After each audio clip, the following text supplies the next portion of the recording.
Oh, dun dun dun dun dun dun dun dun Dum, dun dun dum. Ounce, dun. ounce, ounce, ounce, ounce, ounce, ounce, ounce, ounce, ounce, ounce. All righty, guys. Thank you so much for joining us tonight. This is your host, ID Jester. We'll get to our guest in just a few minutes here. We have a very special friend of our channel here.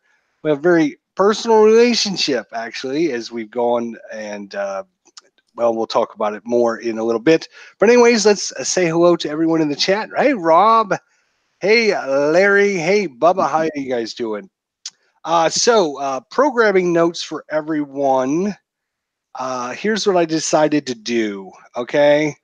Um, I'm not going to run, and I've kind of debated back and forth and stuff, but I'm not going to run Tuesday and Thursday anymore because I don't want to take up 2 evenings a week. It doesn't seem right for me to do that. So what we're gonna do is we're gonna just do every Tuesday night 8 o'clock. So you guys can plan it 8 o'clock right here. Special guests every Tuesday, but this way other people can do things on Thursday. We can go and watch their stuff. I don't want to take up any more of your guys' time. So Tuesday nights, 8 o'clock here on my channel, and then we won't be doing any more Thursday nights. So next Tuesday night coming up, the Tuesday night coming up, we're going to have Dave Little. Dave Little is going to be interviewed with our live chat at 8 o'clock. If you can't, if you haven't signed up, be sure to sign up. idjesterlive@gmail.com, idjesterlive@gmail.com. Send me an email. We'll schedule a date and a time for you. If you can't do it on a Tuesday night, we can always make an exception for you, so don't worry about that. But I don't want to do it 2 days a week. I don't want to butt into to everyone's schedules and stuff. So Tuesday night, we'll do it, and we'll just do it every Tuesday night. So if you haven't signed up, be sure to sign up. So Sports Time Machine is also here. Hello, Sports Time Machine. So, anyways, without further ado, um, like I was mentioning in the beginning, I've got a personal relationship with a fellow YouTuber out there, and we have now really, between our sports endeavors and chatting back and forth and stuff, and also our D&D adventures, I've really grown to admire and like our guest today. Without further ado, let me introduce everyone out there to STRATOMATIC Delaware. Good evening, sir. You don't like Strat. I'm out of here.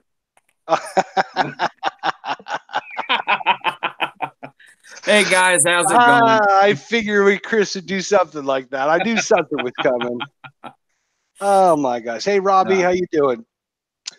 All right, so those unfamiliar with STRATOMATIC Dell, we're going to find out all about him tonight. We're going to talk to him not just about sports. We're going to talk to him about his past life, uh, what he's, things that he's experienced, his desires, his likes, his dislikes, things that have affected him and made him the way he is today, which is an awesome pillar of our YouTube community who goes out of his way to help every single person that he knows. And I have nothing but the utmost respect for STRATOMATIC Delaware. So, STRATOMATIC, why don't you give us just a little bit of overview about your channel? I noticed you have a new project going on, or well, maybe not even a project, but some new material on your channel that I'm really liking, and I can see you really like it. Why don't you introduce it and talk about it? I have finally taken the plunge with a major game, play.com, and red, white, and blue racing. Watched Rob, he's in the chat this evening. Hey, man. Watched him do it, watched a couple of others, and I had, because of racing, broke out another game that I had, which is a great game, a lot of detail. And I qualified and did Dover and got through 9 turns out of 25 turns, and I was at the 3.5 hour mark, and I was like, this ain't going to work. So I bit the bullet, got red, white, and blue racing, and now I'm doing long races like Daytona and qualifying in an hour and 15 minutes. It's a fun game. STRATOMATIC Delaware is my channel. I love sports. I love rolling dice. I love playing games on a tabletop, and that's what my channel is all about. I mean, I've got actually kind of a list prepared here somewhere. Yeah, I have baseball, basketball, football, hockey, saddle racing, stock car racing, top fuel racing, college football, bowling, boxing, golf from STRATOMATIC, APBA, inside pitch, payoff pitch, roster card, Gen 1400 gaming, dice nuts, digging deep, bowl bound, play.com, Downey games, inside blitz, and in the pocket.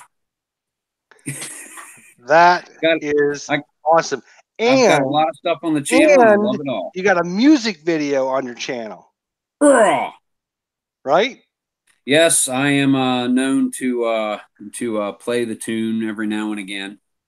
The In Ballad fact, of Quillis M. Honey Sting, that was a tribute to a player in our D&D campaign, Dial and Do, who had to duck out. He had just gotten his new job going, and I was like, man, you know what? It's awesome that he's going. The reason he's going, it's horrible that he had to leave us. So I was like, I got to do something. So, oh, and it was a moment that was cherished by everyone in the game, everyone that watched the game, and I know Dylan especially sent all of us an email expressing his sadness that he had to leave and how much he had grown to enjoy playing with everyone. So yeah, it was the same to see him go, but I couldn't think of a better way to send him out than when and the Stratomatic coolest came thing up. about that whole scenario, the coolest thing about that whole thing was that the game provided an opportunity for that to come up without forcing it. It felt natural the way you rolled into it. And I was like,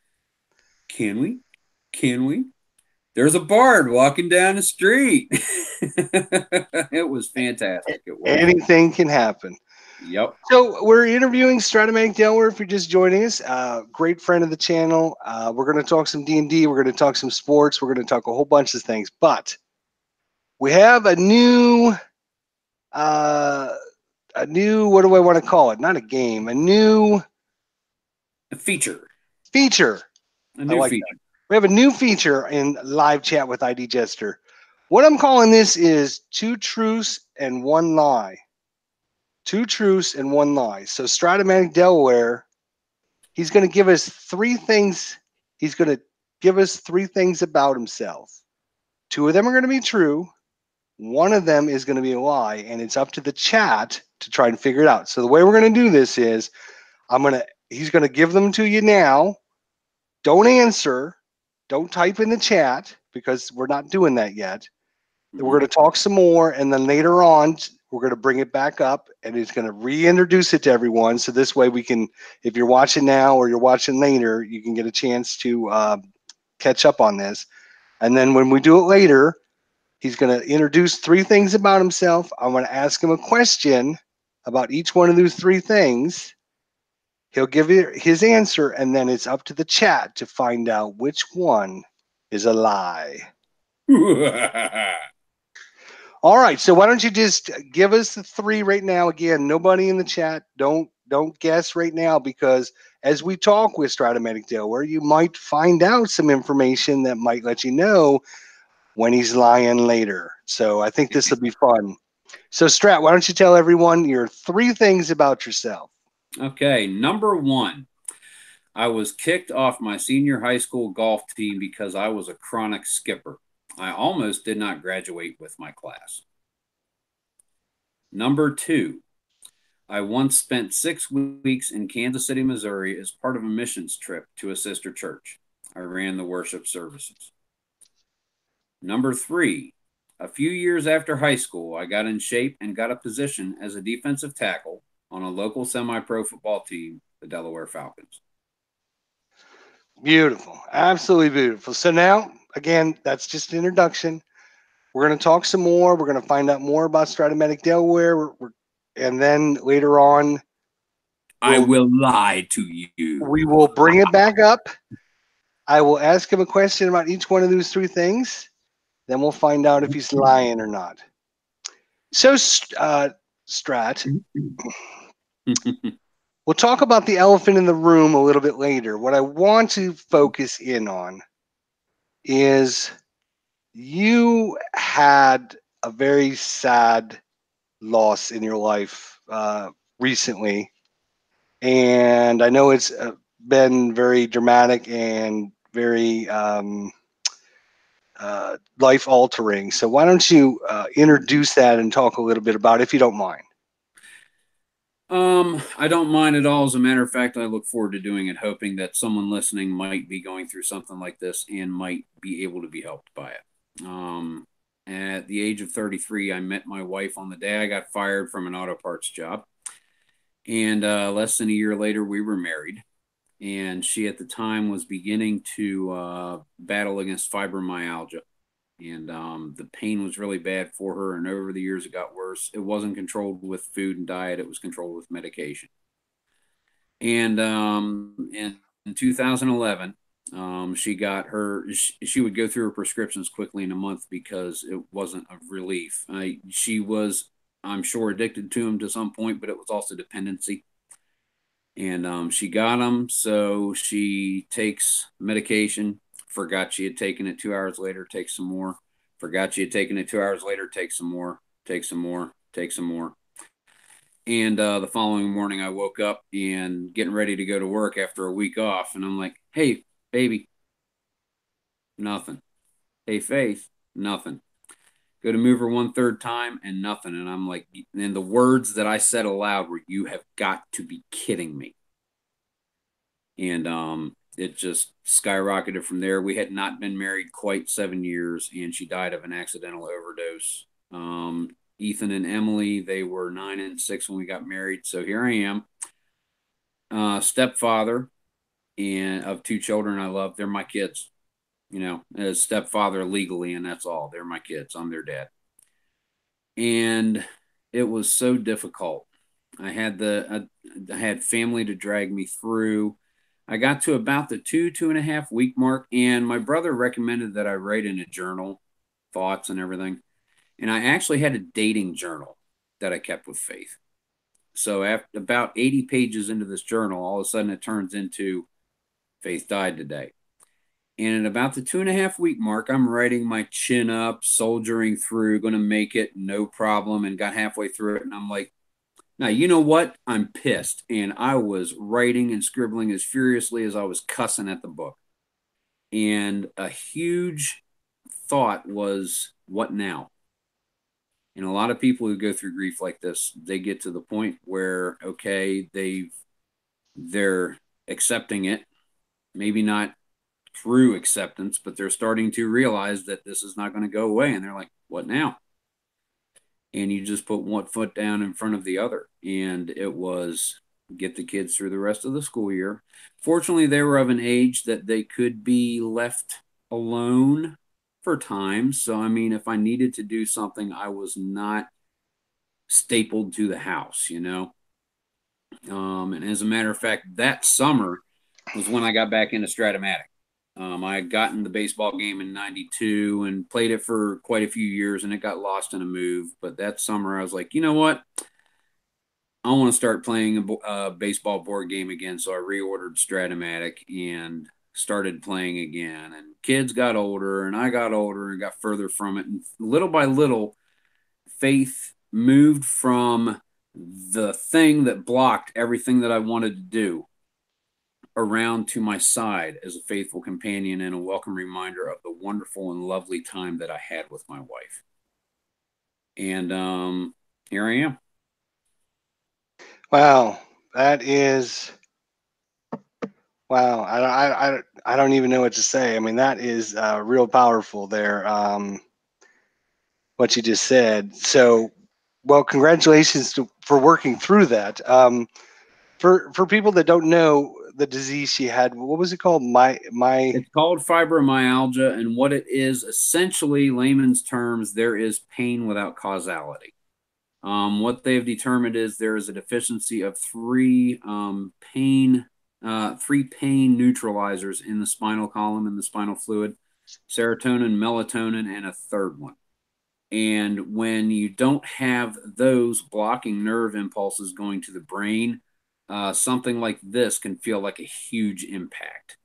Mm. It just it's pain without causality. There's nothing causing pain from certain things, but there is pain being registered by the brain nonetheless. Okay, so again, I'm sorry for your loss. Powerful story, and nothing but love for you. You know that.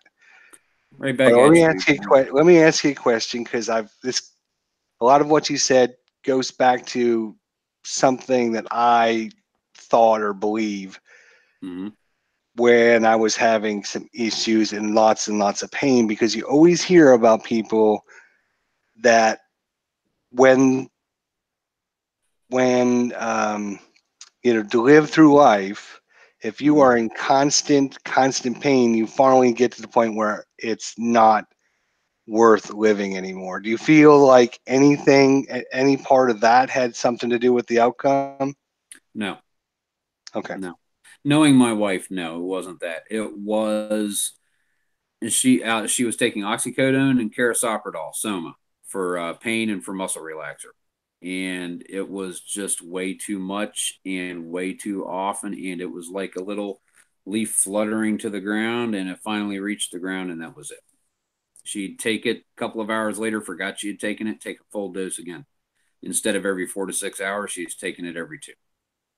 Okay. And over the span of about 12 or 18 hours, it was way too much. Just too much. Yeah. Okay.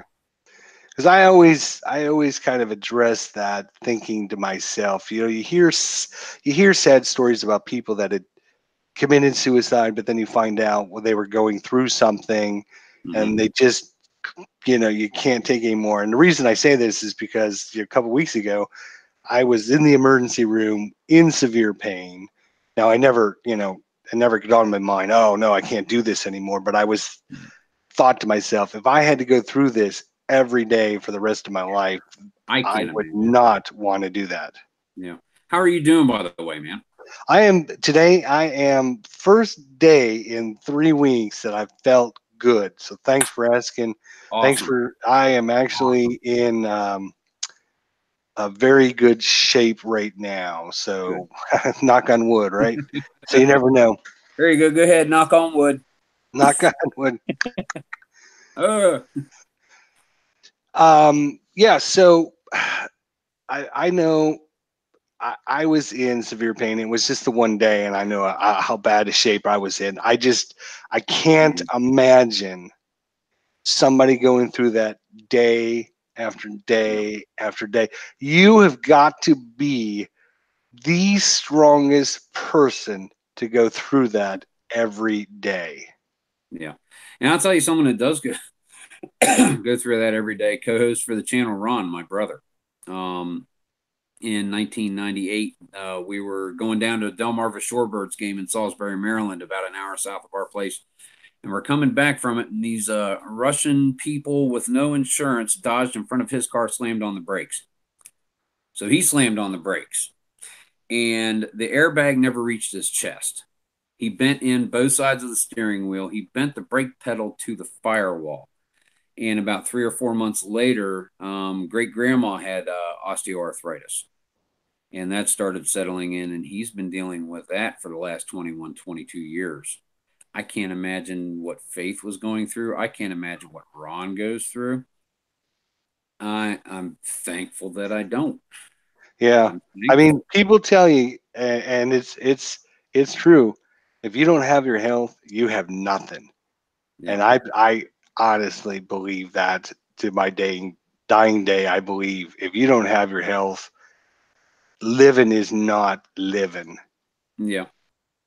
So Mm-hmm. anyways, I thought I would bring that up and talk to you about it. I know, you know, some people like to open up and talk about it, and other people, want to be private about it. So I'm Yeah. glad you were able to share that with us about your wife. So you have two stepchildren then, a boy and a Yep. girl, Mm-hmm. and they've been living with you and hanging out, because I know we were going to do this on Valentine's, and you emailed me and said, "Forgot it. I got a date with my Yep. daughter. I got to Daddy do daughter it. date night. Daddy Daddy daughter gotta date night. go," and I forgot. So you're out, IDJester. I don't care who you are. My Nope. daughter comes first.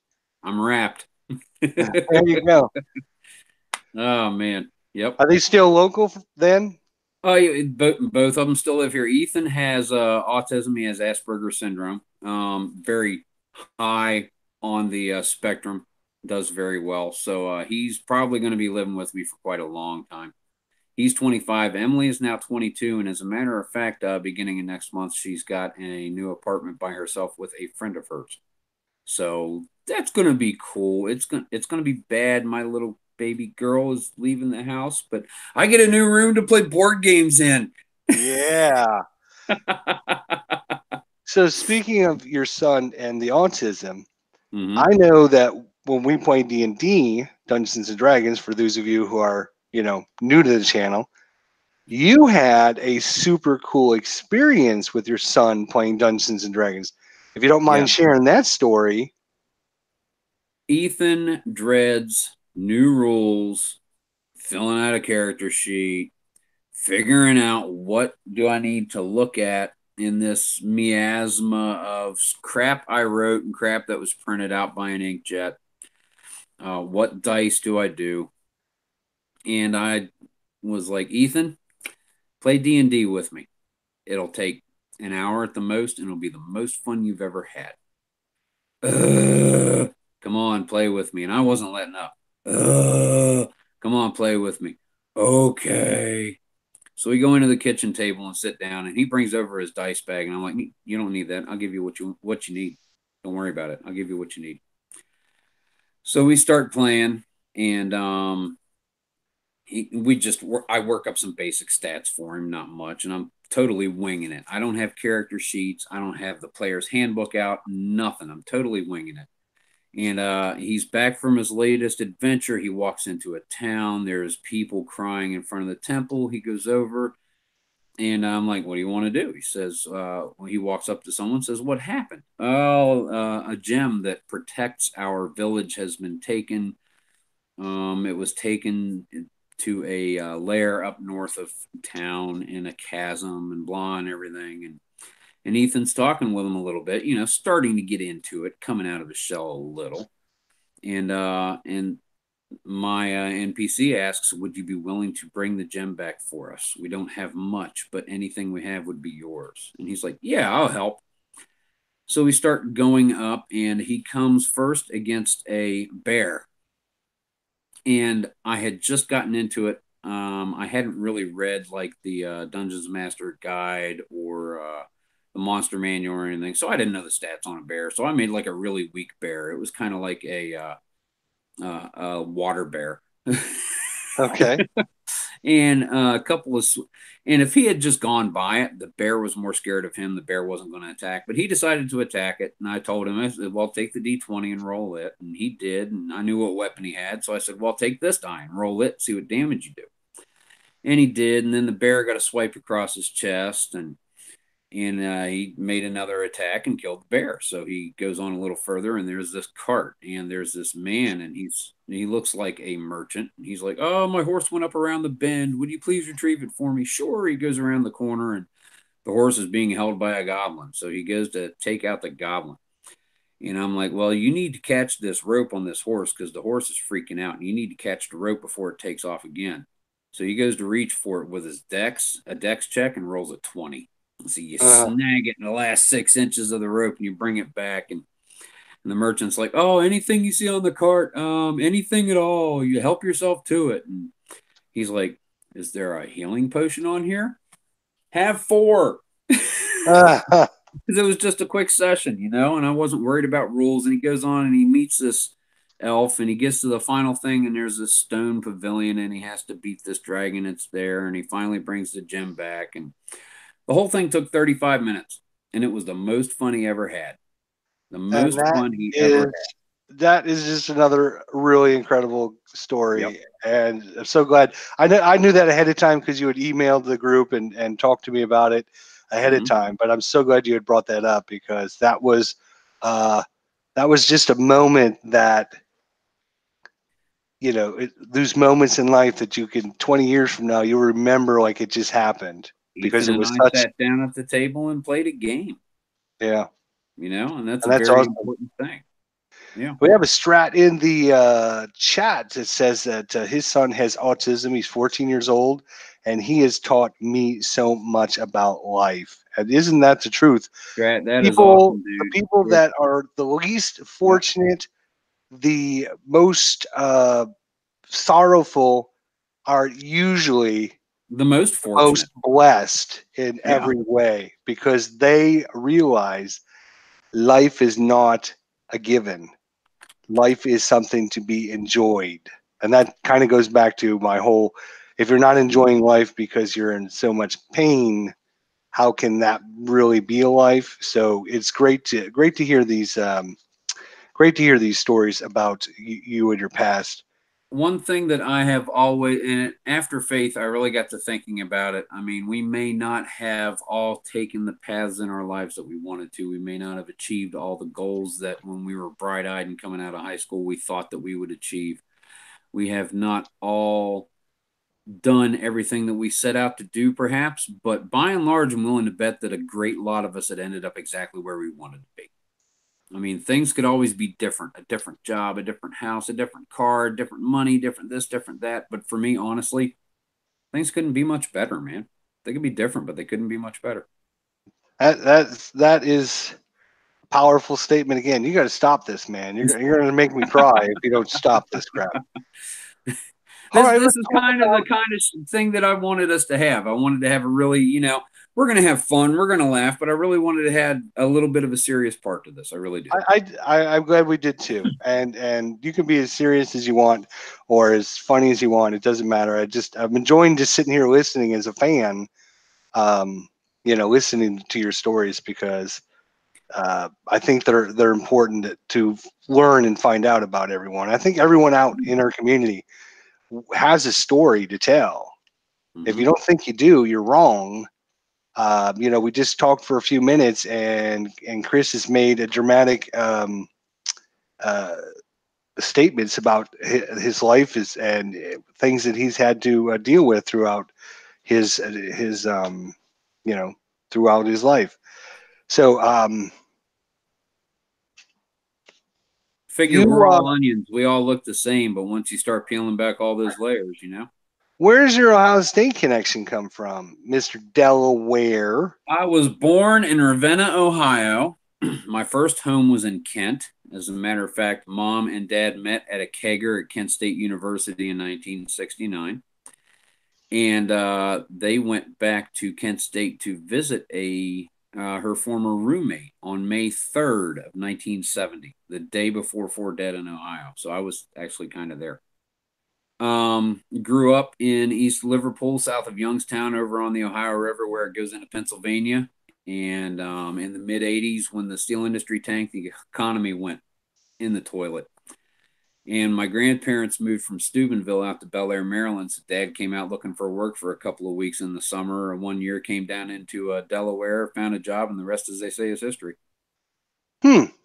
Yep. Okay, well, now we know more about him. We can find out which way his truth and lies are. Why don't you go ahead and tell everybody your truth and lies again in case they're just joining us?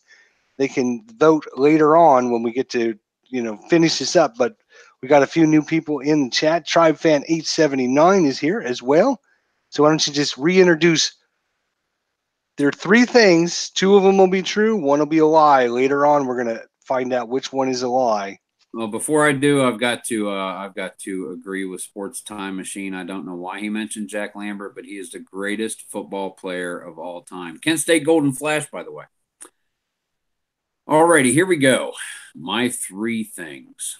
Number one, I was kicked off my senior high school golf team because I was a chronic skipper. I almost did not graduate with my class.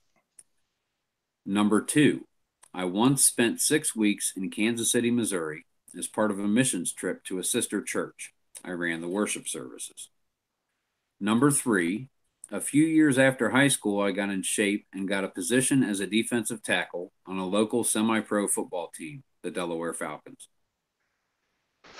All righty.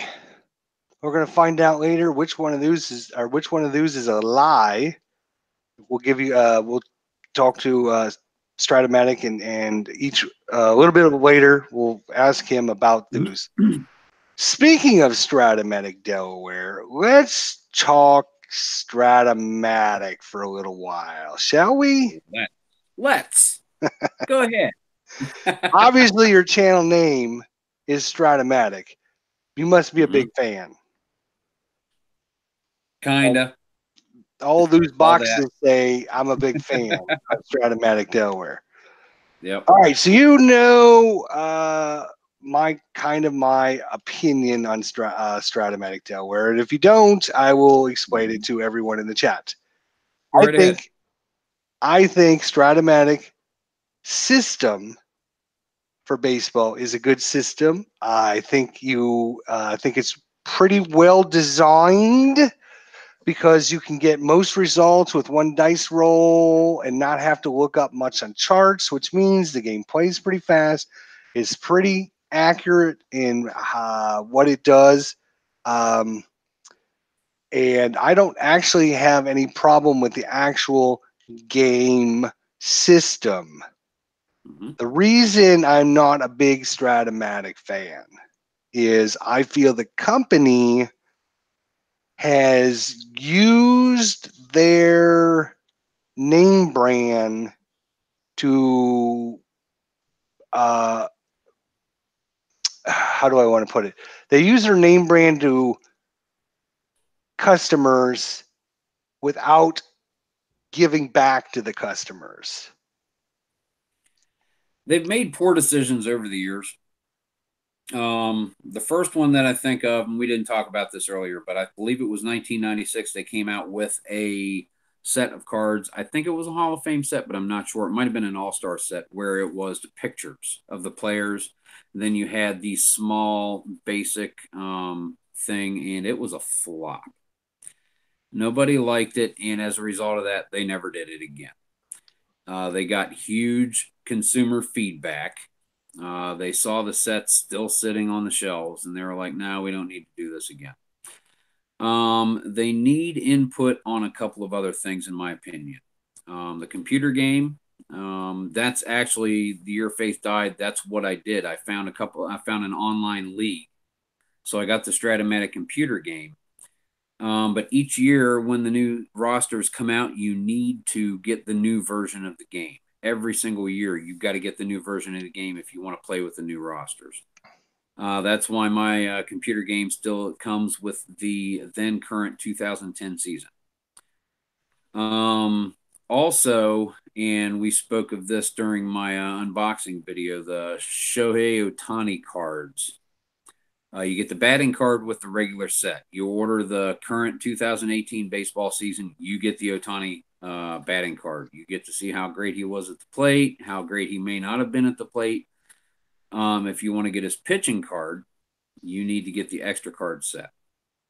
It does not come included with it. And National League pitchers, they have their own personalized batting cards, which come with the extra player cards. And that's a really cool thing to have. You can always use just the regular generic pitcher's hitting cards. That's not a problem, but it's neat to have the actual card with the player's name on it, both basic and advanced SAD B-side. But this was one that they really should have included with the initial set. I don't think the reason they held back the Shohei Ohtani pitching card was to booster sales for the extra card sets, because anyone who gets the extra card sets is going to get them. They weren't doing it. The Ohtani wouldn't be a reason for that. I think it was short-sightedness on themselves. They really need to be more perceptive of what a customer may really want, especially a baseball fan, because the hitting and the pitching cards both should have been in the initial set.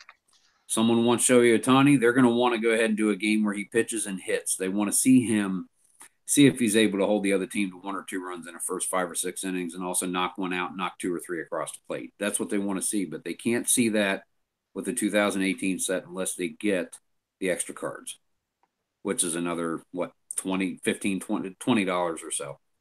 And it's not a lot, but that's definitely something they should have included. They should have included that for their clients. I totally agree with everything you said. And I've been fortunate as far as customer service. I know that Strat customer service gets a real bad rap. I've heard a lot of people tell stories. And I don't doubt any of the stories. I think I've just been one of the very fortunate few who have not had a problem over the years. I've not had a problem. I just think when you start comparing the cost versus what you get for Stratomatic versus a lot of the other startup companies. I mean, you got like Dice Baseball. Now, Dice Baseball isn't as in depth or anything like that, but you can get a season file in PDF format for $5. Yep. Uh, You can get and payoff pitch I for what, about 14, and Yeah, they're inside pitch for between about 13 to 17. 15, depending on the season. Right. Again, there's a downloadable PDF, so yes, you still need to cut it out and print it out and all that stuff. You can buy, I think you can buy them already printed and cut, but I think they're, I don't remember the cost, and I don't want to say if I'm wrong. So, obviously the Stratomatic sets come already what do you call it? Perforated. Perforated, yeah, pre-perforated, so that way you just bend them and tear them all apart, and everything's easy, so there's no cutting and no printing and everything. Mm-hmm.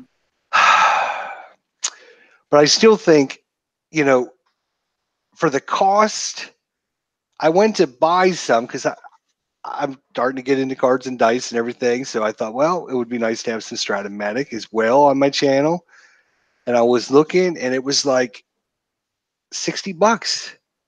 $60 for a season. And I'm like, I don't know if I can justify that. Yeah. And that also, with me getting Stratomatic, that was another reason that put me off from other companies with pricing point, because for me, loving Stratomatic, that's what put me off from APBA for so long, because rather than take the plunge with APBA, I could just get another season or two. Rather than take the plunge with a play.com game, I could just get another season or two of a game that I know that I love and I'm going to enjoy. But in the future, and it has nothing to do with Stratomatic, it has to do with what I grew up with, what I cut my teeth on. I'm going to start getting more sets. Did Espo Strat Baseball Network show up at my interview? Brother, what's happening? Everybody, welcome. Thanks for coming in. Yeah. I'm going to start, instead of Stratomatic football, I'm going to start getting APBA football cards. Because I grew up on APBA football. I'm familiar with it. I really enjoy playing the game. It actually goes much more quickly for me, even with those great big charts that you can shingle a doghouse with. These guys right here, they're huge.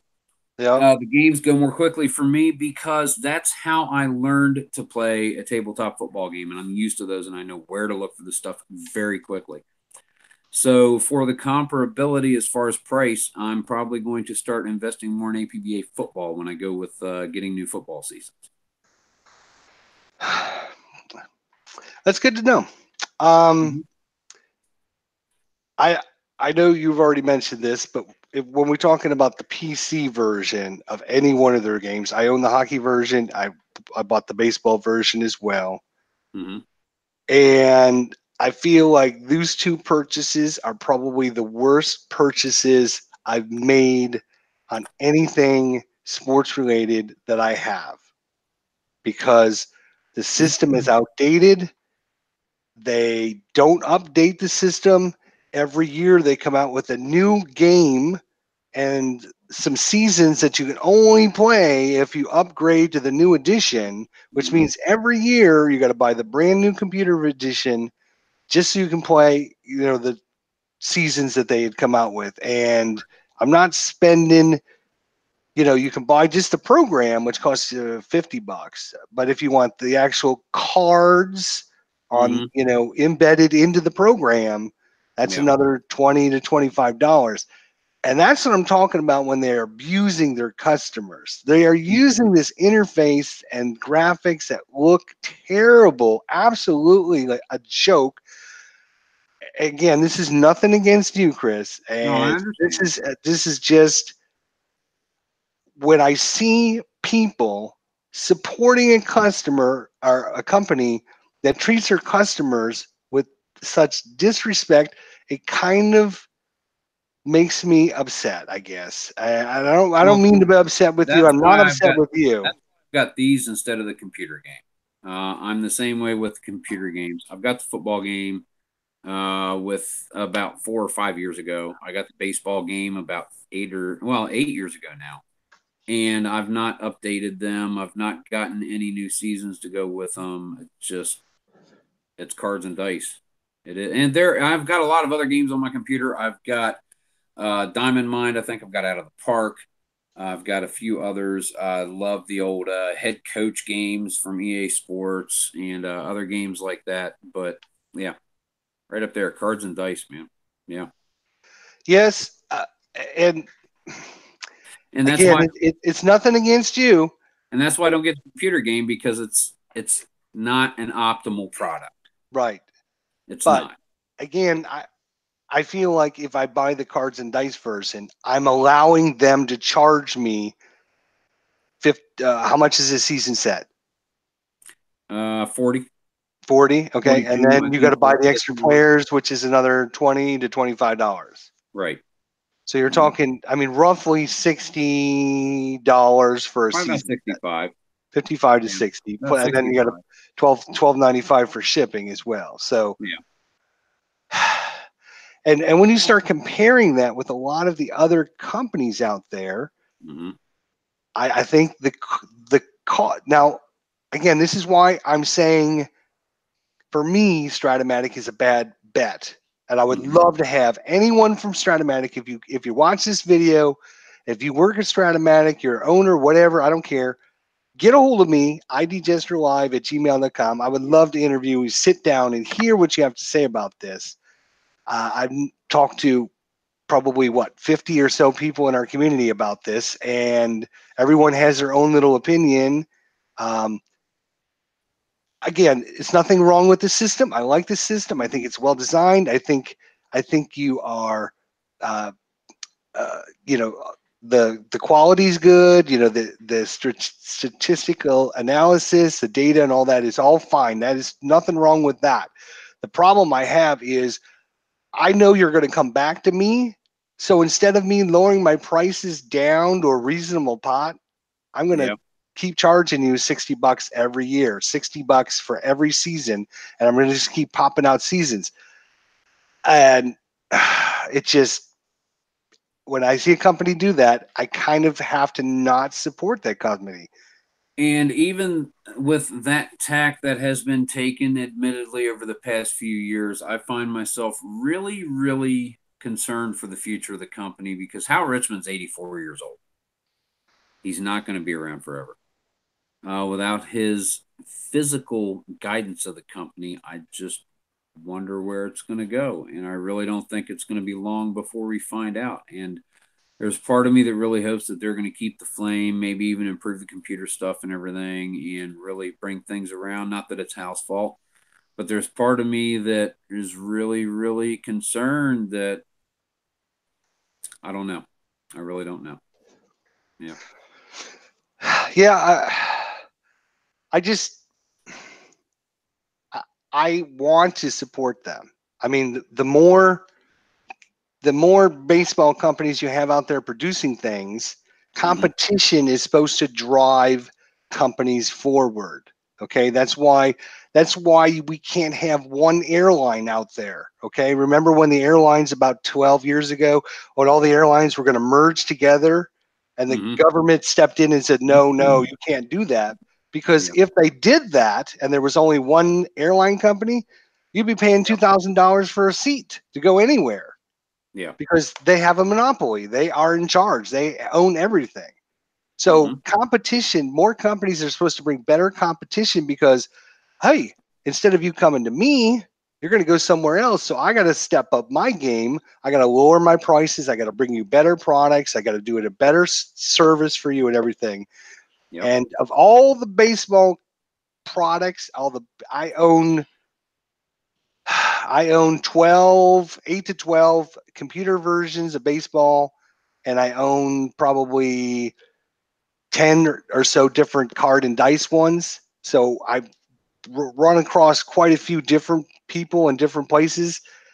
And I'm not getting the vibes that I get from Stratomatic with the other companies. In fact, when I did my replay uh, uh, baseball game the other day, a couple weeks ago, when I started that, I'd emailed the owner of the company at Replay Baseball, and I said, "Hey, I'm going to be doing a 2016 replay. I'm looking to get some more seasons. I noticed on your website you don't have anything for sale. I know baseball is coming up. A lot of companies sometimes have sales before. Just let me know if you're going to have a sale or whatever." Within an hour, he emailed me back, and he's like, I will refund you if you buy the seasons now. When I'm planning on having a sale, if you buy the seasons now, I will refund you the money." Boom, done. Yeah. So I went and bought 4 more seasons of Replay Baseball because I'm like, There you go. I know the guy will give me my money back. Yeah. In fact, when I bought the 2016 set, I remember getting a refund from him as well. So That's cool. there's just the vibe that I get from Stratomatic is they're not in it for the customers. They're they're obviously, a business has to make money. I'm not saying that. Okay, Right. we all understand a business has to make money, but there's a way to make a money where your customer's not feeling like they're getting ripped off. Now, I know a lot of people Yep. go and buy the Stratomatic and they're like, I am happy to pay $60 every year for a season. I don't mind that at all. And if you're Make one of me these feel people, good about it. right, and if you feel good about that, then you go right ahead, and everything That's, I say, you can just ignore that. well, that's what I'm saying. Make me feel good about it. Exactly. Yes. Make me feel good about it, because Mhm. I just can't feel good at this point about Stratomatic. I would We've like to, because I think the system is good. I watch it on your channel. I watch it Mhm. on Tribe Fans channel. I mean, there's 20 guys in our community that run Stratomatic a lot on their channel, and I don't mind watching it. It plays quick. You Mhm. get good results. You're not spending a lot of time looking up charts and all that. But you have Selling auto parts, and I totally get the customer service side and the competition side. I mean, 22, 23 years ago, Randy, our store manager, he's like, you know what? AutoZone's moving in. These guys are moving in. They're going to bust their prices. We can't compete with their price initially. We can't compete with their advertising because we don't advertise that much. He says our service has got to carry the day, and we have made it our mantra to outserve everybody in town. We've got Napa, we've got Advanced, we've got AutoZone. But guys keep coming back to our store because A, we've got about 150 years worth of combined knowledge on the counter. B, since we're a hub store, we've got 3 times as many parts as anyone else in town. And C, when they leave the store, they're laughing their butts off because we have a fun time being the best store in Delaware. And and obviously that's important for your boss, and he sees the big picture. yeah, and And people when I keep coming back. They know they're going to be taken care of, and they have fun during their transaction with us. And that carries over into every bit of the economy. And it should carry over to Stratomatic as well. Their customers, their clients should know beyond a shadow of a doubt that they're going to be taken care of. And they should also have as fun as you can, but have a fun experience. Want to come back, you know? Yeah, I totally agree with everything that you just said. And again, I'm not specifically, I am specifically talking about Stratomatic right now, Mhm. but there are other companies out there. I know Digital Diamond is another one. If you look at their computer version, I don't Yeah. own a card or dice for that company, but I bought Mhm. the computer version. I bought one of the season files, and it is old and antiquated as well. So, I mean, there's other companies out there. Digital Diamond, no, Diamond Mine Baseball. Sorry, it's Diamond Right. Mine DMV. Baseball. Yeah. And I look at, okay, should I get some more season files for $25 for this old looking computer game? It might be the best, most superior computer game baseball simulation system out there, because a lot of people love it. They talk about it on my Mhm. live streams and stuff, and they're like, "Oh, Diamond Mine's like one of the best systems out there." It might be the best system out there ever, but nobody's going to know about it if you got a crappy interface and nobody gets to play your stupid game. Right. right? Yep. So I think there is a lot of new and up and coming companies, and hopefully some of Well, these older companies. like Digging Deep Sports with Digging Deep Golf and Boxing and everything I've got on the channel. His whole line of games, Robert Lennon, he just lives up the road here in Delaware, close to Earl Reed, one of the tabletop Earls. And I haven't met him, but I've spoken with him a few times, and he seems like a really great guy. He is on top of questions and concerns and everything, and that's the way. It's like the bigger companies have lost to hunger. You know what I mean? Yeah, that's Gotten exactly how I comfortable. feel. Gotten comfortable. If I'm not getting value for Mm-hmm. for the cost, I feel like I'm getting ripped off. And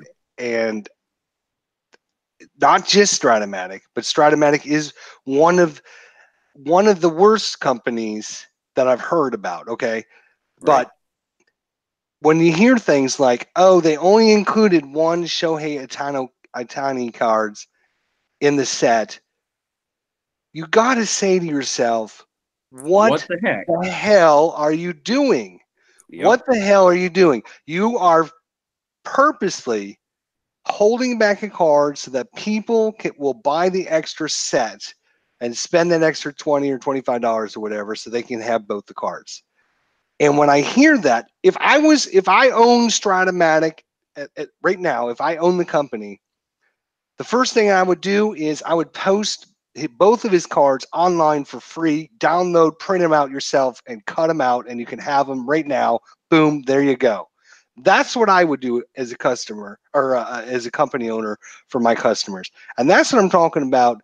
When you experience good customer service and good things, and you hear things like that, and then you hear this crap that Stratomatic pulls, you have to say to yourself, how much longer am I going to invest $60 in this thing? $60 and $60 and $60 every year or more if it are more seasons.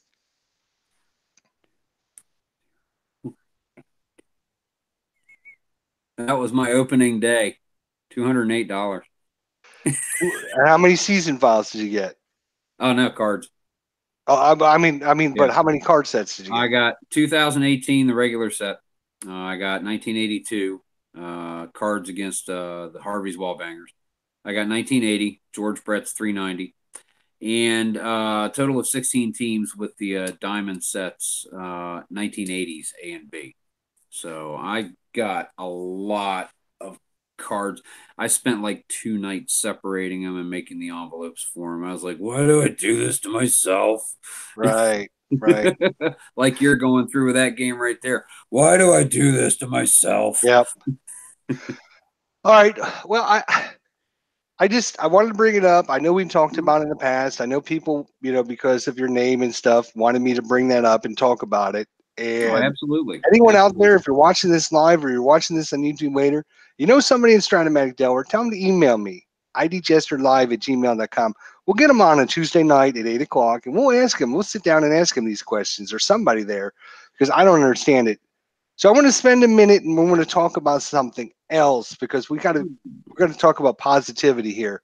That's right. So for you guys out there that haven't been to my channel in a couple days, I came across a site called National Pastime Next Generation Plus.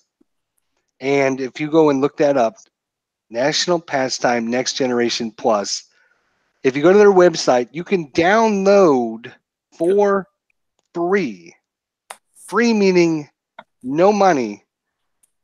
There are probably between 70 to 80 different baseball seasons that you can download for free. I'm just saying free. Okay. Free is less than $60, guys. I don't know if you know that or not. They have all the rules, they have all the charts, they have everything that you need to play the game. You can download and play for free. The set that I've been sitting here shuffling all day, okay? This is the 2017 Oakland. This is just the Oakland A's from 2017. There are 54 player cards in this set for a National Pastime Next Generation Plus. You can download all of the season. No, I should start again. There are not all of the baseball seasons. They have not created all the baseball seasons. They have probably 70 or 80 of them. So you can download 70 or 80 free baseball seasons that include 50 some players per team. And you think, well, this is just one team. Here's another team I was cutting out. Here's the New York Yankees. This has 53 players. 53 players. So almost every player that probably played in the 2017 season is carded in their system.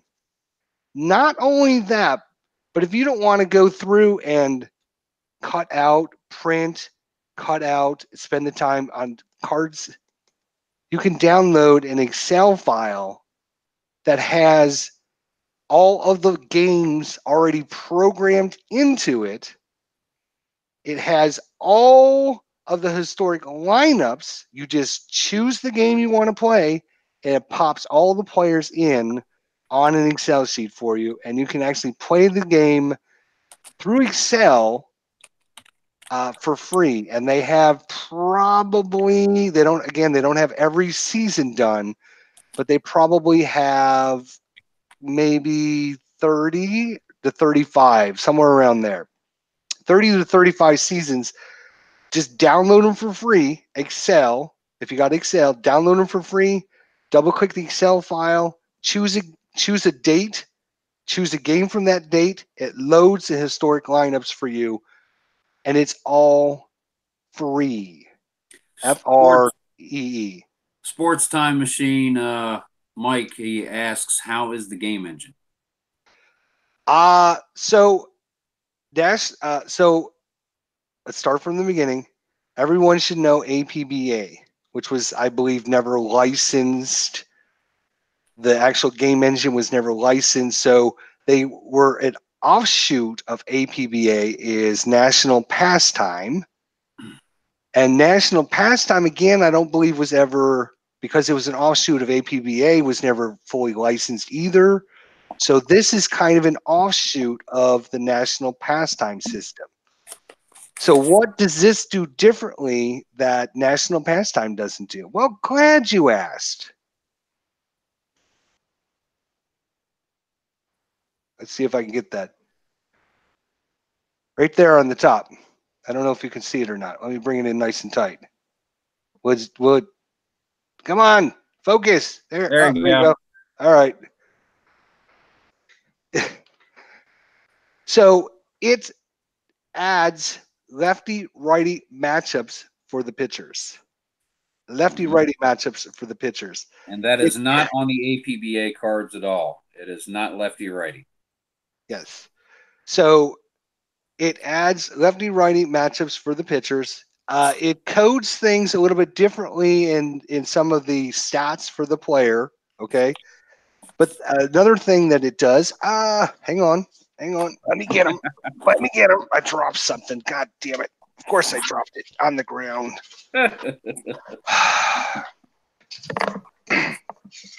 We are experiencing technical difficulties. Okay, they've taken the APBA charts, and instead of 8 being an auto single now, you're actually going to roll and see whether or not the pitcher's lefty-righty matchup allows it to be a hit or not. And they basically just what they've done is they've just expanded all the charts into a lot more options than just, 13 is a strikeout. In this case, 13 is a strikeout unless the pitcher has a K1, which is a strikeout 1 value. If he does have a strikeout 1 value, it's not a strikeout. It's going to be a ground out to out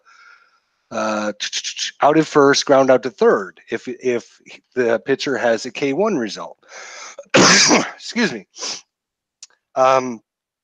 So yeah, they've just expanded on the actual APBA system or National Pastime system.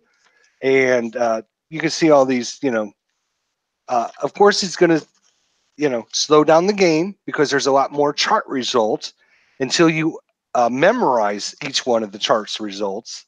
I remember now because I played it the other night on my channel. You can check it out. I did a live stream 2 nights ago on my channel. NPNG Plus is the name of the video, and I would highly recommend. When I looked at APBA, the system is nice, it's interesting, and it's quick. Not a lot of charts to worry about once you start learning the numbers, right, Chris? Yeah. So I looked at it, but for me personally, just me, APBA, it seems just a little too easy for me. I like to have lefty righty matchups. I like to have. APBA does not have much in the way of pitcher characteristics. You've got a pitching grade, which makes them more liable to strike somebody out in a certain instance instead of just a regular out, or perhaps issue more walks. Better column or a lesser column to look at. But there's not much interaction with the pitcher. He's just ratings on a score sheet.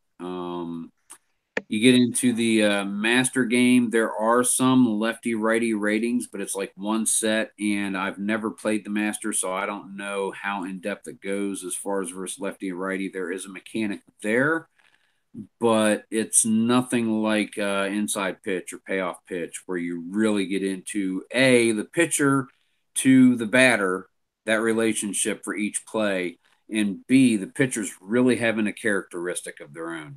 When you're playing with that pitcher, you know it's that pitcher. It's not just a guy who's wearing a grade A. Right. Yeah. And that's what I like. If you want something a little more to it, a little more chunky, yes, it's going to be I've got 18 pages of rules or charts here that I've got to deal with, right? But for me, to make things more realistic and more complex, I think it's worth that extra investment, right? Mm-hmm. Some of you might say, no, I'd rather just play APBA, and that's fine. There's nothing wrong with that. I'm giving you the option.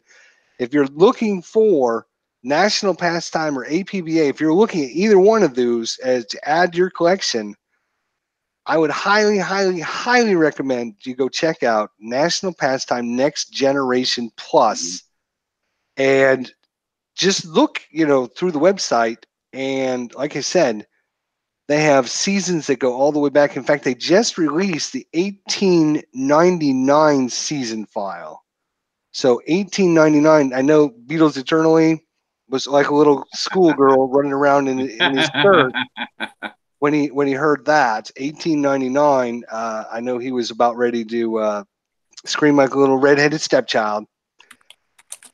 And so, yeah, I printed out all the American League today, and I've started cutting them out. As you can see, I've got a couple different teams. This is 2 teams. This is 108 cards for 2 teams. I'll have just about every player I'm going to need to have to play ready to go.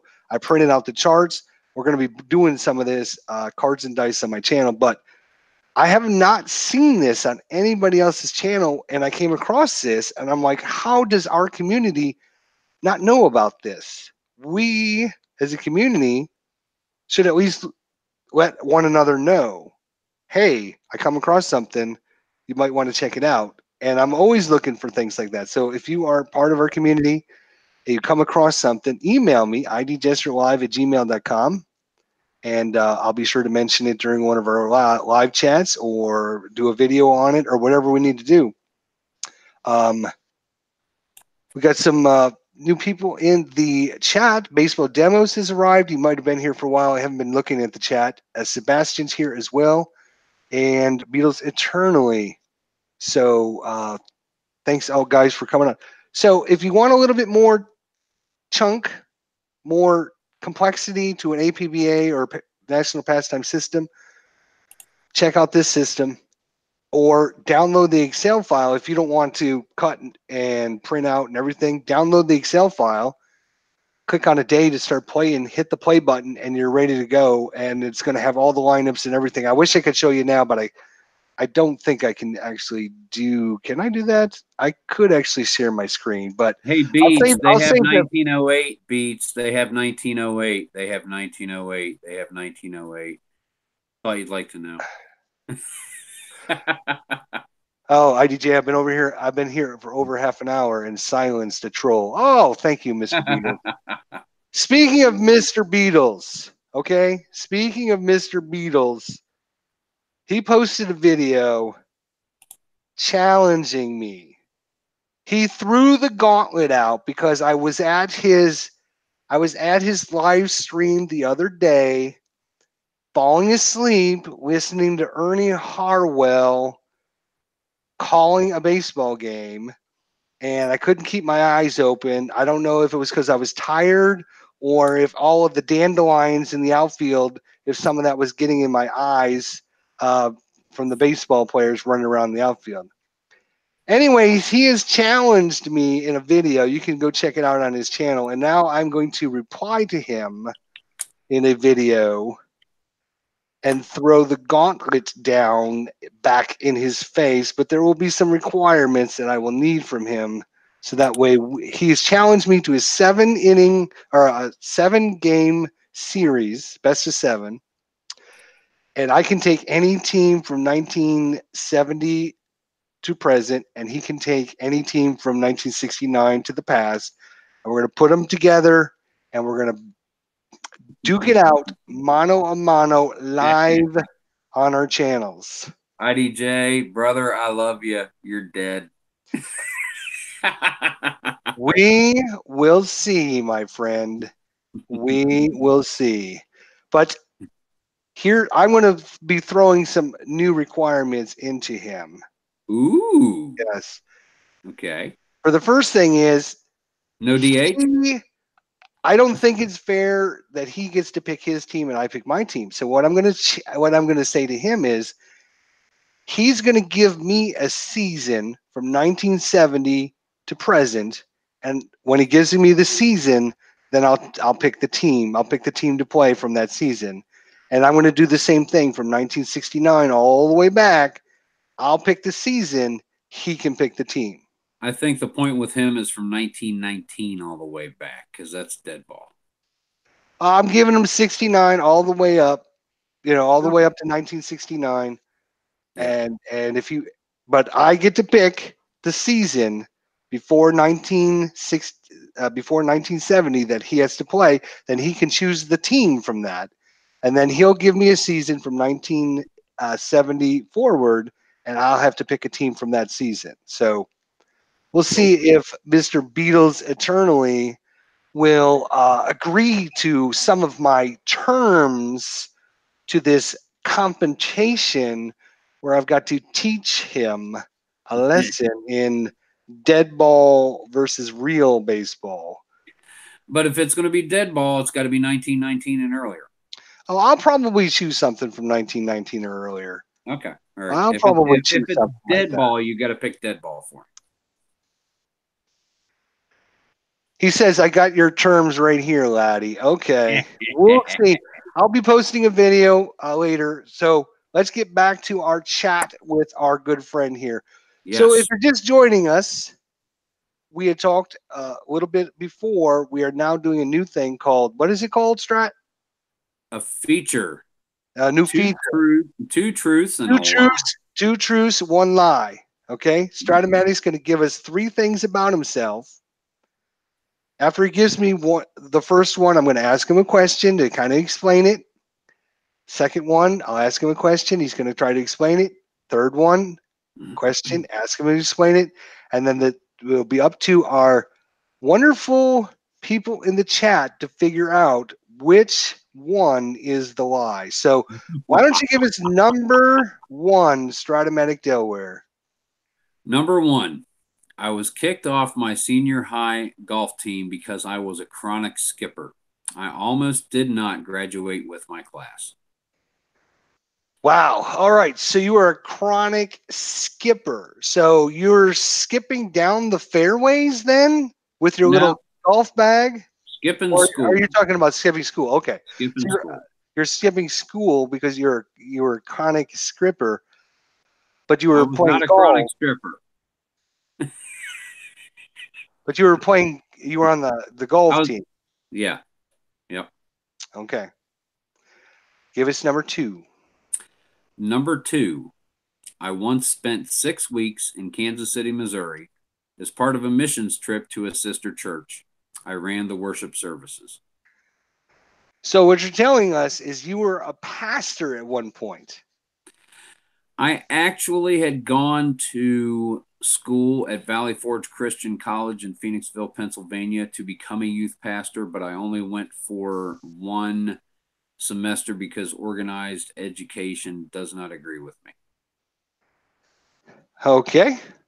Now, number 3. Number 3, a few years after high school, I got in shape and got a position as a defensive tackle on a local semi-pro football team, the Delaware Falcons. So you were a defensive tackle. Did you make any amazing? What was your highlight of your career as a Delaware Falcon? The highlight of my career was being able to keep up with them for a season, and I only played a season. I was 6'2". I was over 300 pounds. I didn't get much playing time at all, but I put my heart into trying to give the guys something quality to hit every chance they had. All righty, guys, in the chat, there's your 3 things. Number 1, STRATOMATIC Delaware almost didn't graduate because he was a chronic skipper, skipping out on school. Number 2, he was went to a church and did some sermons there. And number 3, he got in shape and was a professional football player for the Delaware Falcons. So you guys in the chat, which one of those 3 is a lie? Which one of those is a lie? Yeah, that's the idea, Ron.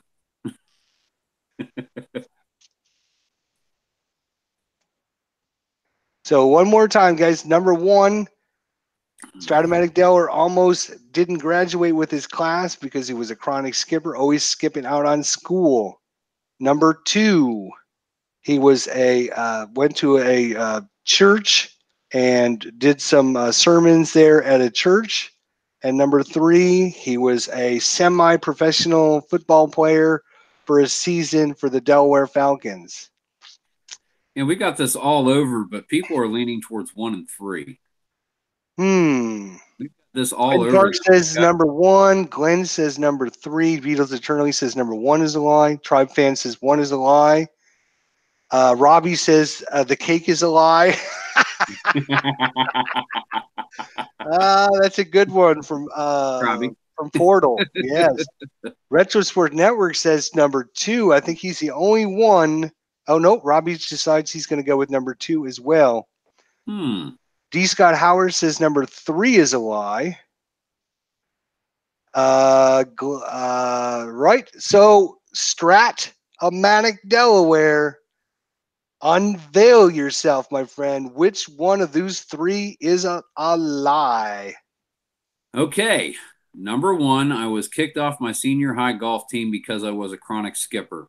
I almost did not graduate with my class. Truth. Number 2, I once spent 6 weeks in Kansas City, Missouri as part of a missions trip to a sister church. I ran the worship services. True.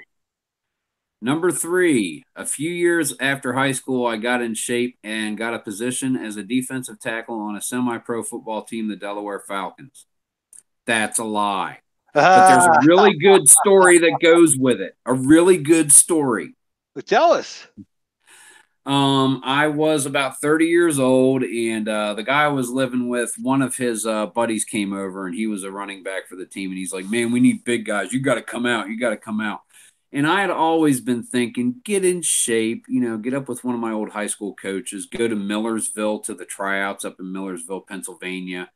And it never happened. It never happened. But he's like, come on, guy. Come on. You got to come out, man. We need big guys. We need linemen. So I go to the Saturday practice. Totally not in shape at all. And it was a 2-hour practice. I will not say that I kept up with them, that I competed at all. but I did everything they did. I finished it. All I right. spent the next 3 days sitting in a lazy boy because I couldn't move a muscle. And I came to realize two things. First of all, that if I wanted to play football, I needed to get in shape so I could be competitive next year. The second thing that I learned, I don't want to play football anymore.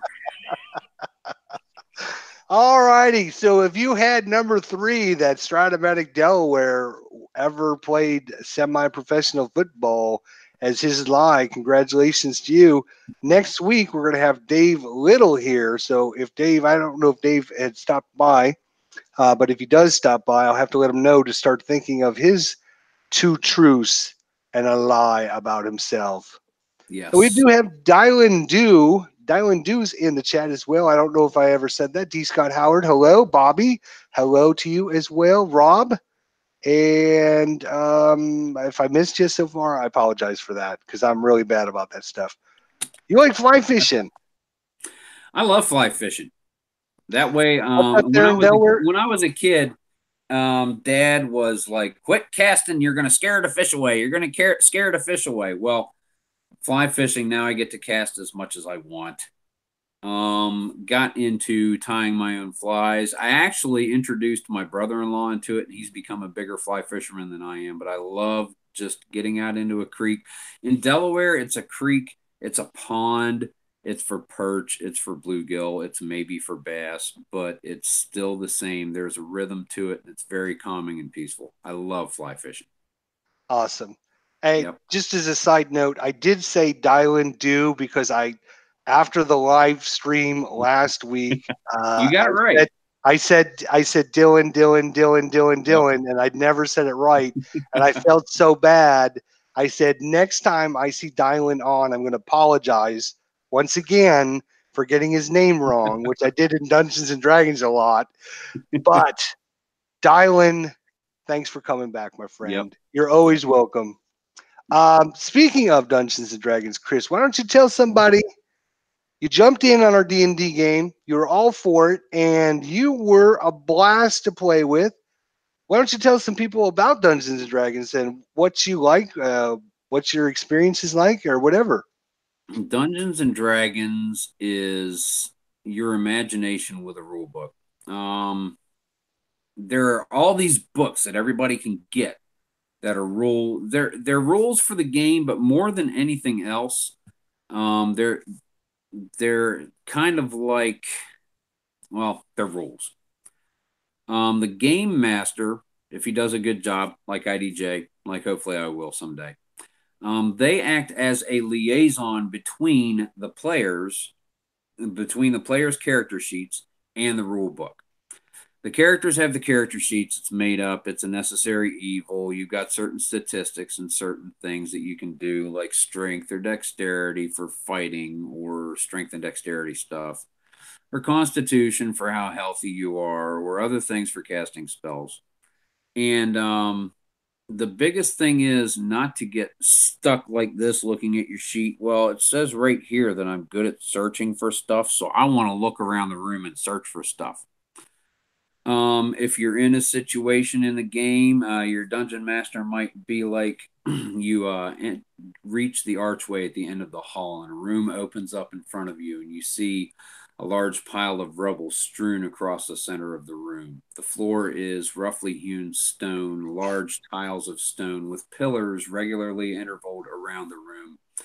There are torches and sconces, perhaps 6 or 8 along the walls, providing a very dim look to the room, and the air is very stale and dank. You can tell that there is not much of an air current here. And then you might be like, well, I want to look around the room and see stuff. And instead, you would be like, and I walk into the middle of the room and I walk over to the pile of rubble, and I just begin to pick through it to see if there is anything that might help us on our journey. And then maybe say something sly to one of the other characters, But it's all about telling a story. That's what D&D is. It's about telling a story with your friends. It's about having fun. It's about sitting down for anywhere from 2 to 8 hours, depending on how much of a marathon you guys feel like doing, how much your dungeon master or game master, depending on which game you're playing, is prepared. It's just interaction. It's getting away from flat screen entertainment, spending time with your friends, and just having fun. And I think we super had a lot of fun there. I know we had some Blast. trying Dude, times I've with. not had any more fun dying than that. That's true. You all died at the end, which was kind of a sad Oh, story. yeah. I'm Yeah. hoping to bring it back soon-ish. I'm So hoping to. hopefully we can get back into that, again at some point. I know Retro Sports Network.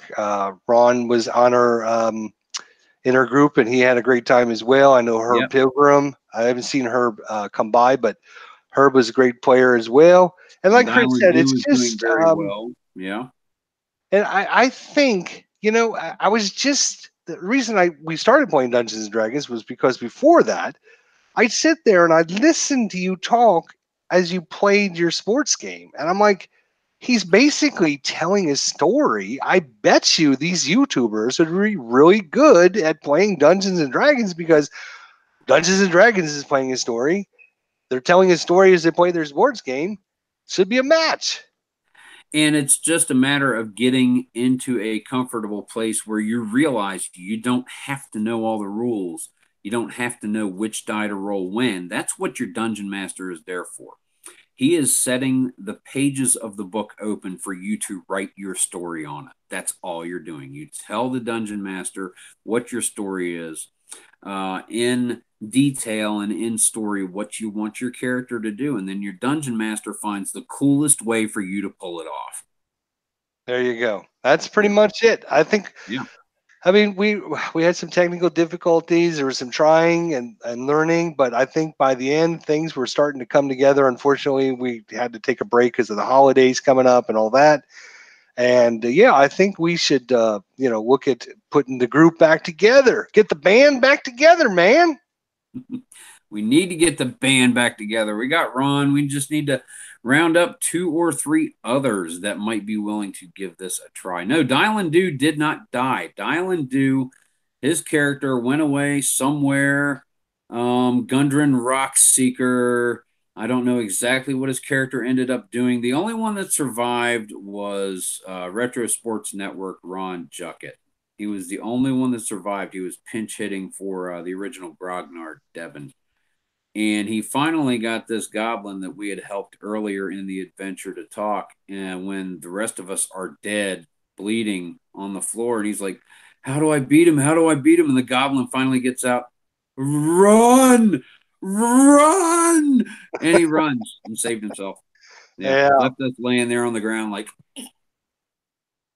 yeah. They which is did, didn't. fine. He didn't care. He's like, I'm Nope, out of here. See it was ya. done.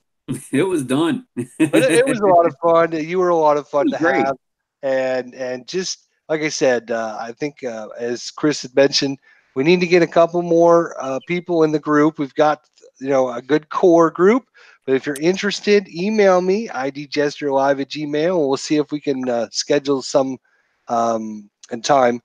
You don't need anything other than a camera and a headset to talk. That's all you Yeah. need. Robbie Wartburg asks, so really the dungeon master and the only one that needs all the rules. This is correct. I always approach a tabletop role playing game as, even though just starting, I may not have it at the beginning, but I've played so many games that I've got so many books that we started playing because I wanted to familiarize with myself with it once I found out it was something I was going to enjoy. So that way the dungeon master would have less to do where I was concerned and be able to concentrate on those who needed it. The Absolutely. DM is the only one who needs it. But And sometimes it's even better. It's even better that the players don't know what they're doing because true. when a player sees an orc for the first time, they have no idea, is this thing able to kill me or not? If you're an experienced D&D player, you're going to know, oh, that orc's probably first level. I've got he's not going to hurt me. I don't have to worry or anything. So being an inexperienced player can actually be better than actually knowing the game and knowing the system. Yes, because that allows you to not worry about the technical stuff and once you're comfortable, jump more quickly to the creative side of it, which is what we all need to be able to tap into to make it fun, to make it something that is worth playing, to make it something that's worth watching, to make it something that you want to come back to. Absolutely. Yep. So Ron Junkett, Retro Sports Network, does a great job. We love him. Uncle Ron is what we're calling him nowadays. Uncle Ronnie. He did a video 2 days ago, I think it was Saturday or Sunday. And he basically posed this question and wanted people in his live stream to answer and post on his channel as well. So if you haven't gone and watched the video, I'm going to ask you the same question he asked the audience there, and I want to hear what you have to say. So Ron said, if you're going to be stuck in a desert island, you're stuck in a desert island for say 10 years, what game system would you take for each of the four major sports? Football, baseball, basketball, and hockey. Again, you don't have to worry, if it's electronic or cards or dice or whatever. We'll just assume your desert island has electricity and it has everything you need to play the game. So it can either be an electronic version or a card and dice version. So favorite, you're going to a desert island. You've got nothing but your four sports games, Yep. baseball, basketball, hockey, and football. So which one would you use for which game? Baseball, Stratomatic. Football, APBA.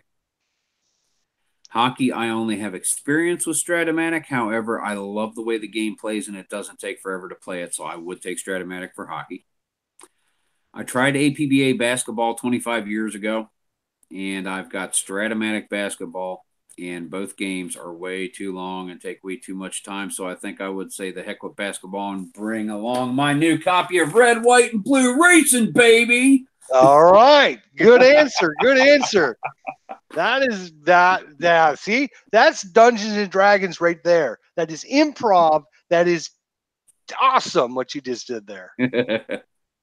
So yeah, I'd be like you. Basketball, I don't need one, thanks. I wouldn't play it anyway. So I'm not a big basketball fan. But so two of the four were you had Stratomatic for baseball, you had you had APBA for football. Yep. You had Stratomatic for hockey, and I actually think the hockey system is pretty good. Only because that's the only experience I have with hockey. But again, for me, the game plays so well, and I'm sure I would get a different experience with different games. If I'm going to try another hockey game because of how well I like Red, White, and Blue Racing, I'll probably try Play.com. Get another one of their games and see how it plays. But I really enjoy the fast action cards, really keep the game moving on in Stratomatic hockey. It is very fast paced, very enjoyable. Yeah.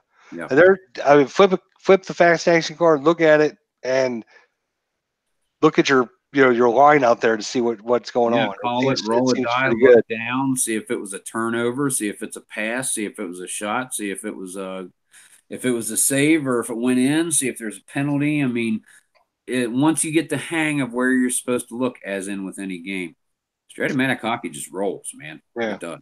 Yeah. I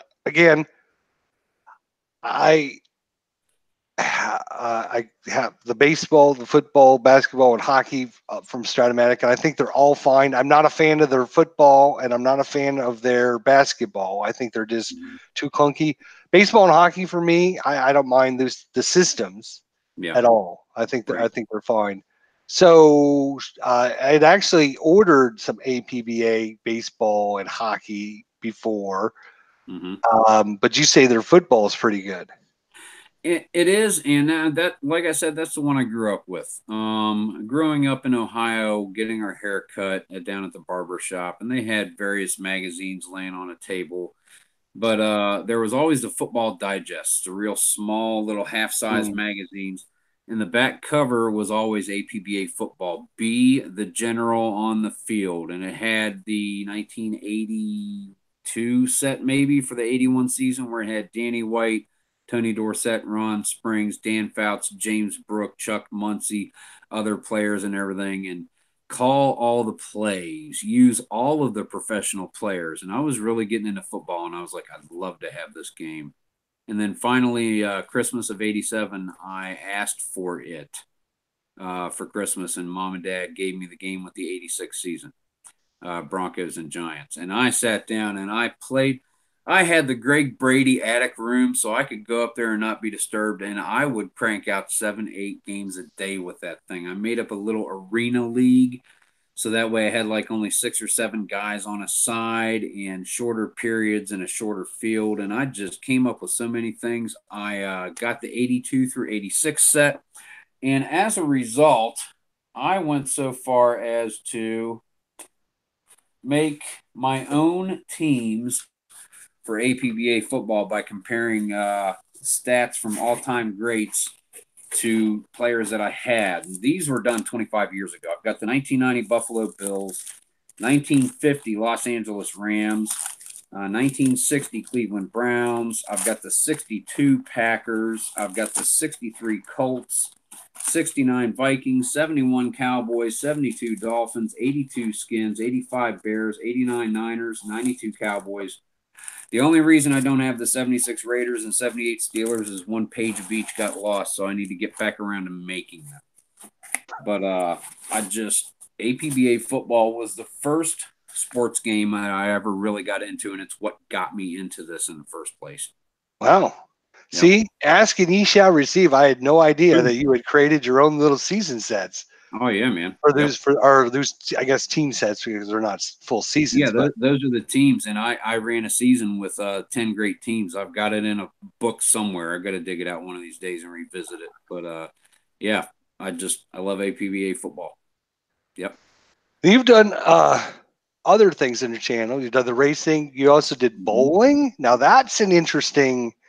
How was commentating a bowling game? I only did the one, so I haven't done a tournament or anything, and I never watched professional bowling ever growing up, after growing up, prepubescent, pubescent, post-pubescent. I was in a league once when I was 10 or 11, and I bowling with the family and everything. But how to call it, I don't know. But I know I've always known how to score a game. I mean, that's one of those things. It's like riding a bike. Unlike baseball or football or basketball, you got, something, to talk about. When you're bowling, right. It's like, he got them all.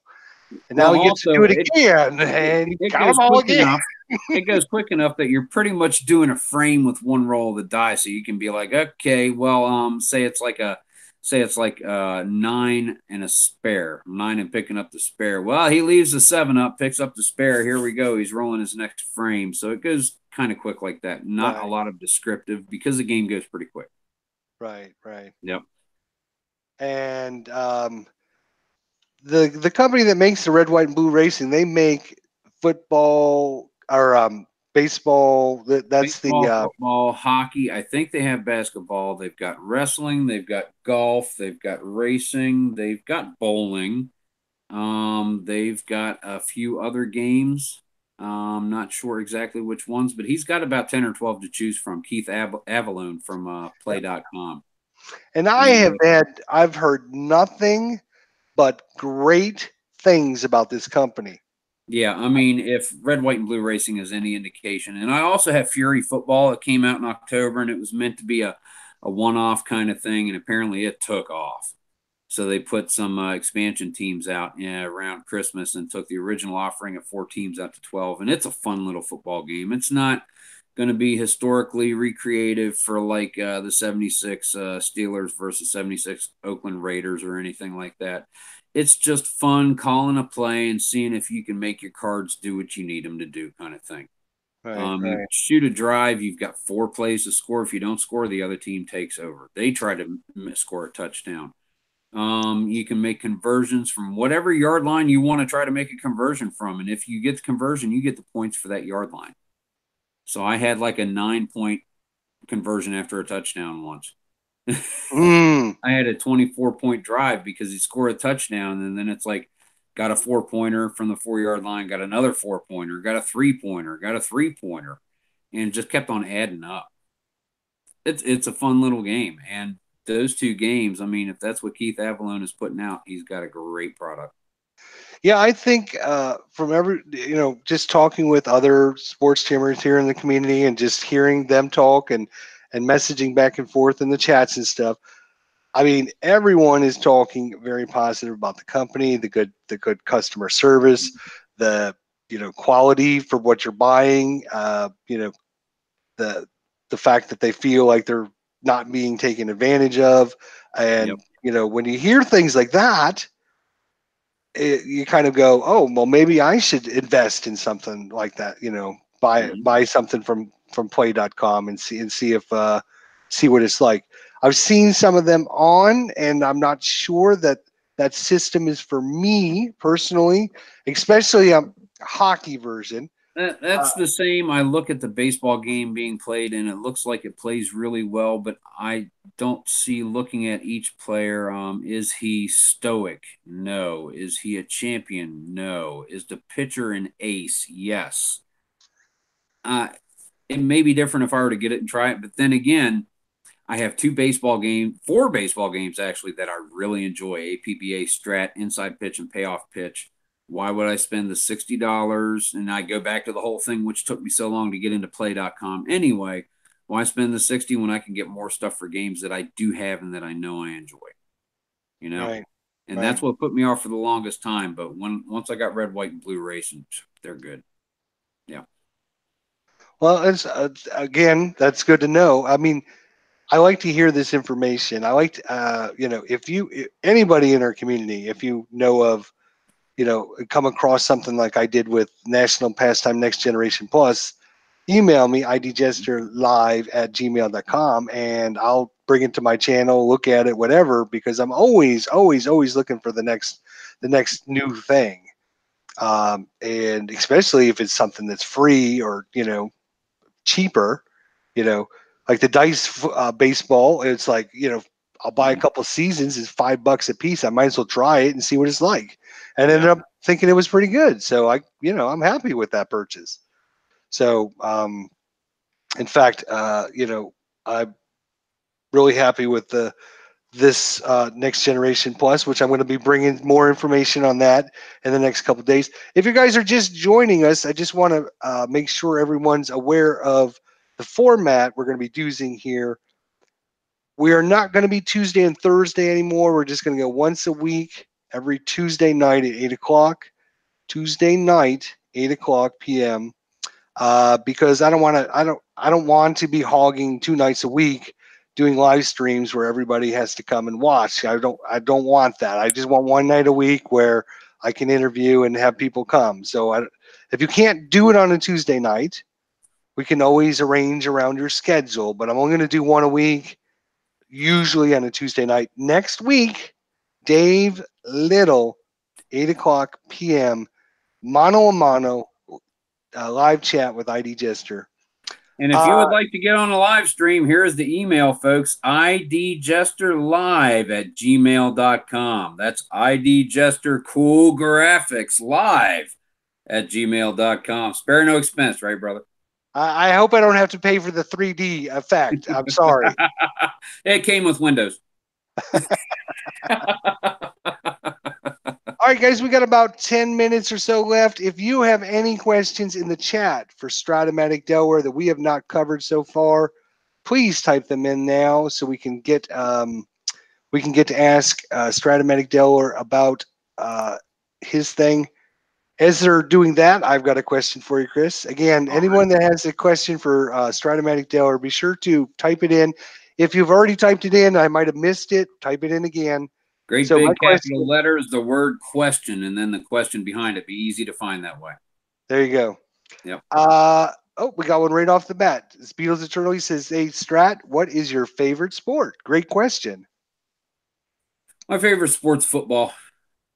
My favorite sport is football. I grew up, it was the first sport that I played in school, and just got into design. I would spend my entire eighth grade year sitting over by the windows, looking out the window, and then looking back down at the piece of paper I was supposed to be taking notes with at all the plays that I had designed, and then draw the next one. Got into the stats, got into playing it. As a matter of fact, I used to And I used to mess around playing on the line. I was kind of bigger than most other guys I played with. And I'd line up cockeyed like Joe Colecco or Joe Green and do the whole either charge into the gap straight in front of me. So the next time they're going to crush down on me, and I just shoulder slap them and go on the gap behind their block. And I just love football. It's my favorite game. I love my favorite sports game. I love football. All righty. Question from Retro Sports Network. I know Dylan has been asking this several times, so I'm glad Retro Sport Network. How did you create the Ballad of Quillisim Honeysting? I just wrote it. I just sat down and I wrote it. When the mood strikes me, it just pours out. The rhythm. I was blessed at an early age with a good ear. I can read music and I can chop at it and I can work at it and little by little learn it that way, but I can learn something a lot more quickly just by listening to it and pounding it out and figure it out. And as far as lyrics, just read a lot, I guess. So the vocabulary is there, and it just, when it hits me, it just comes out. And that's what happened there. I was taken to do it, and I just started writing it. I was at work. It was a quiet spot. I hit my head. I grabbed a piece of paper, and in about 5 minutes, I was done. Wow. That was, we talked about it a little bit earlier. Unfortunately, Dylan wasn't in the chat then. Dylan, I would go back and watch the beginning of this live stream once it gets posted, because we did talk about it in the beginning of our live stream.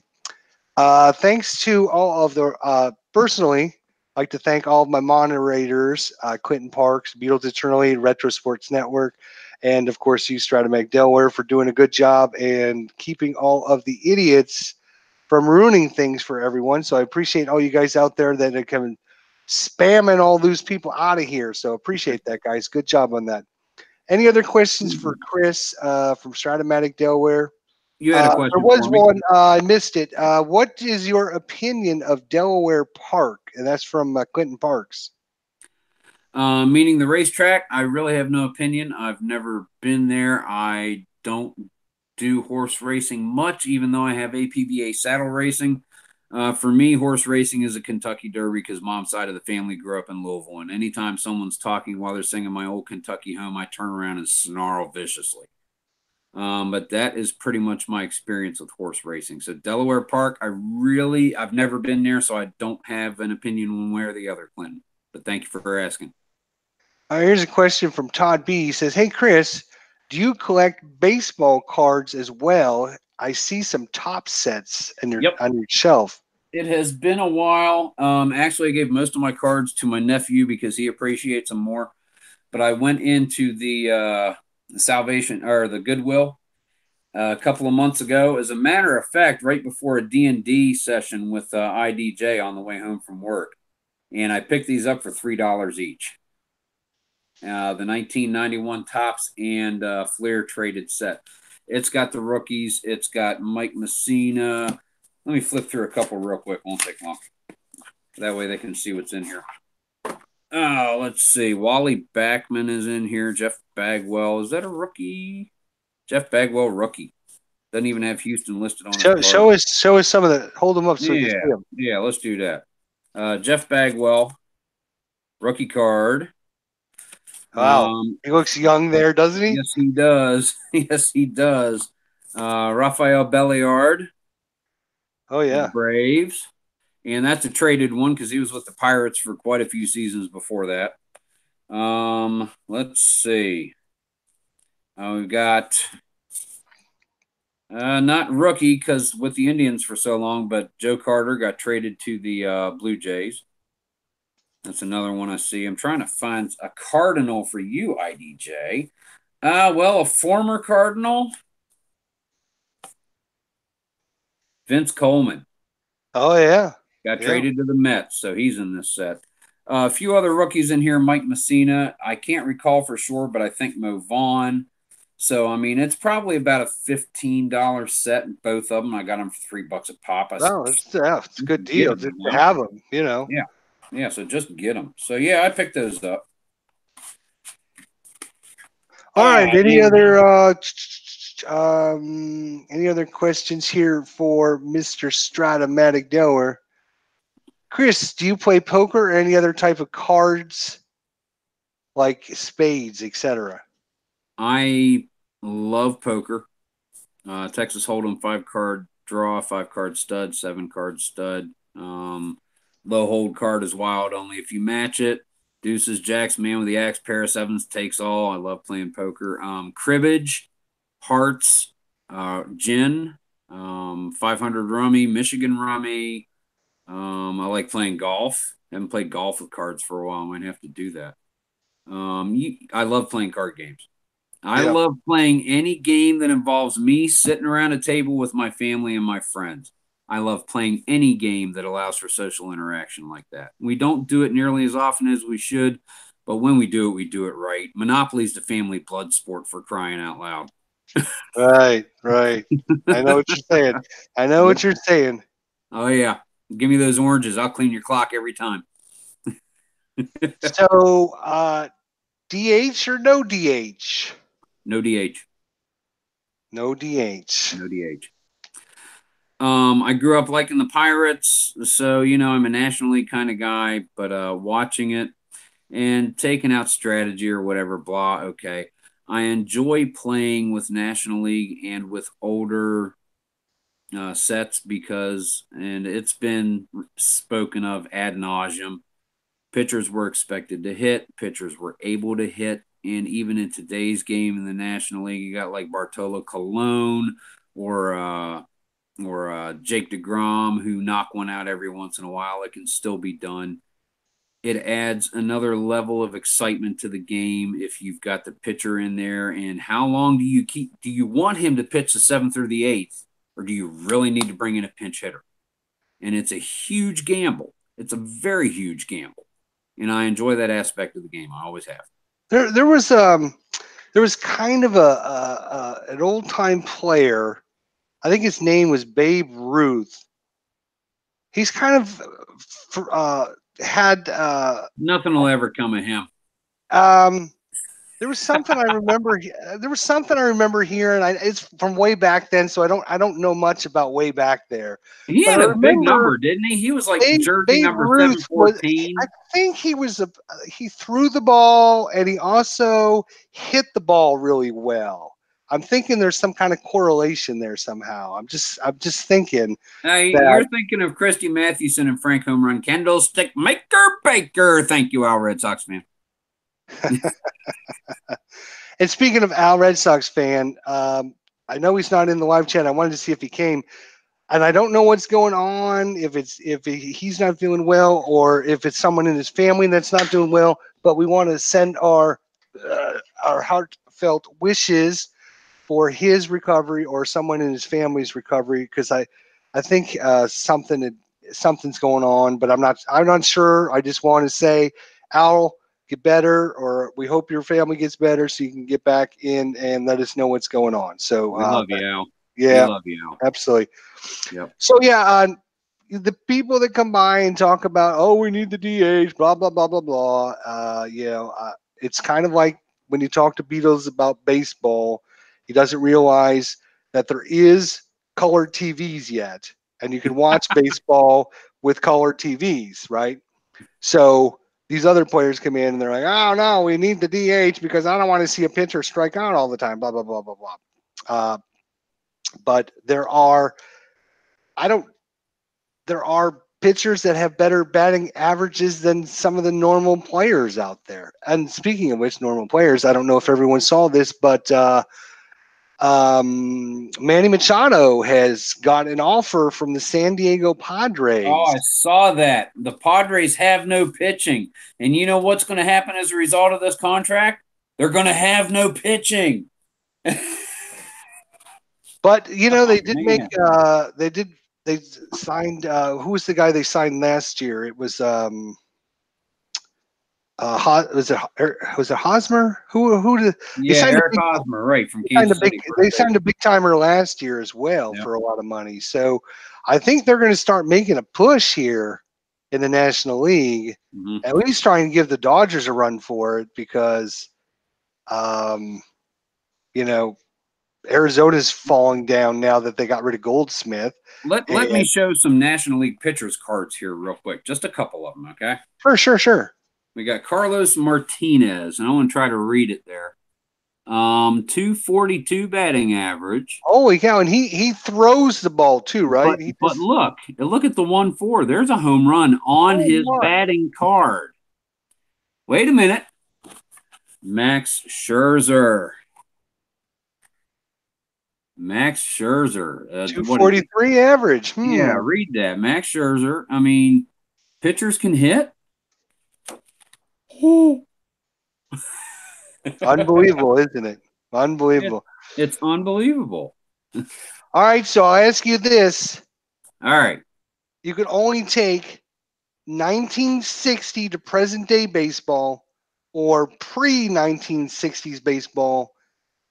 What do you vote for? I go pre. You go pre, okay? I go pre. Yep, I go pre. I go pre, way pre, but I go pre. Yeah, okay. Got another one I'm going to have to deal with now. All right. I'm in the bunker. Dude, I ran the dead ball league. Get a clue. I think